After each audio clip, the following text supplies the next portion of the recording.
Hello, and welcome to the third of three audio recordings of articles I've authored on using credit enhancements and other remedies to minimize the fallout from another company's distress, insolvency, or bankruptcy. I'm Ray Patella, and I'm an attorney with Kramer Burns, a full-service law firm located in northern New Jersey, primarily serving business clients in corporate matters, commercial transactions, real estate, litigation, and bankruptcy creditors' rights. We also assist individuals with estate planning and residential real estate needs. I practice in the areas of creditors' rights, insolvency, bankruptcy, distressed transactions, and litigation and other business law matters. Bankruptcies will always reverberate throughout the business community, but companies that take a thoughtful approach can go a long way towards ameliorating the uncertainty and the costs that often come along with the news that a major company is in bankruptcy. While some of these firms will emerge from a Chapter 11 as healthy companies, the negative consequences for their creditors can be substantial. This third session in the series will briefly touch upon several remedies available to a vendor after a default, short of a full-fledged lawsuit for damages to recover an outstanding debt once there has been a default or the vendor learns of its customer's insolvency. We'll begin with stoppage of delivery in transit. Uniform Commercial Code, or UCC, Section 2-705 permits a vendor, upon learning of its buyer's insolvency, to stop delivery of goods in transit with a third-party common carrier, such as a trucking firm, and redirect the goods to be redelivered back to the vendor. The advantages of this remedy is its minimal costs involved and completeness. That is, if successful, the vendor has eliminated its risk. Its disadvantages is that it will apply only in a small handful of applications where goods are involved and a third-party common carrier is delivering the goods and still has possession. This remedy also requires the vendor to stay on top of its accounts and act incredibly swiftly to intercept the goods before delivery is effectuated. A request for adequate assurance is another option, and in this regard, Section 2-609 of the UCC permits either party to a sales contract the right to demand from the other party adequate assurance of performance when there exists reasonable grounds for insecurity.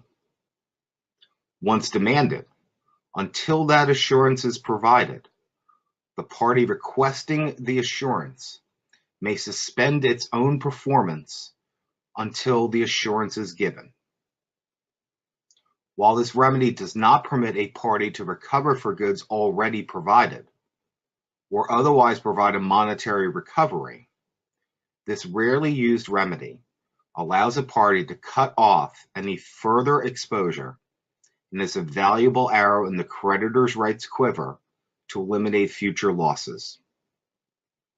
Furthermore, the right should be available even in the bankruptcy setting, notwithstanding the automatic stay once court approval is obtained.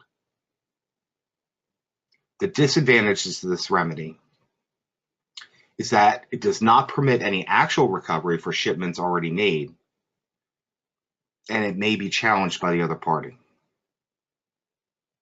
The next remedy I will discuss is the reclamation 20-day administrative claim. In this respect, the UCC permits a vendor to reclaim or recover goods provided in the past 10 days on credit if its customer becomes insolvent. The Bankruptcy Code recognizes this right under Section 546 and requires the reclamation demand to be given within 20 days of the petition date. The advantage of this remedy is that it permits the vendor to recover its goods when it would likely otherwise not be paid. The disadvantages of this remedy are that the vendor gets its good back, meaning the vendor may not want its goods back. In addition, the vendor must act very quickly in enforcing its rights, and absent a consensual resolution, the vendor will have to bring an action to recover the goods in bankruptcy or state court. Finally, under most circumstances, the goods, once delivered to the insolvent entity, will likely be subject to the lien of the secured creditor of the vendor's customer, and unless there is equity in the property, that lender's secured lien will trump the reclamation right. In the bankruptcy context, a vendor may also be permitted an administrative claim for the value of goods provided in the 20 days before the bankruptcy filing. The advantage of this remedy is that the vendor has the highest priority of payment in the bankruptcy, greatly increasing its chances of recovery. The disadvantage of this remedy is that most courts do not permit immediate recovery of the amount, but rather, the vendor must wait until a plan is confirmed by the bankruptcy court. But all in all, even payment delayed is better than no payment at all.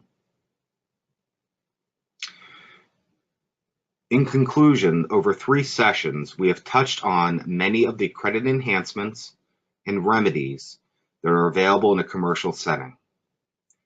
Vendors and other parties in complicated commercial transactions are advised to seek the advice of counsel to minimize credit exposure in any given transaction by ensuring that the proper credit enhancements are in place or remedies are effectuated. Thank you for tuning into this update, and please contact me at 973-912-8700 or via email at rpatella@kramerburns.com. I'm pleased to answer any additional questions that you may have and discuss your specific situation.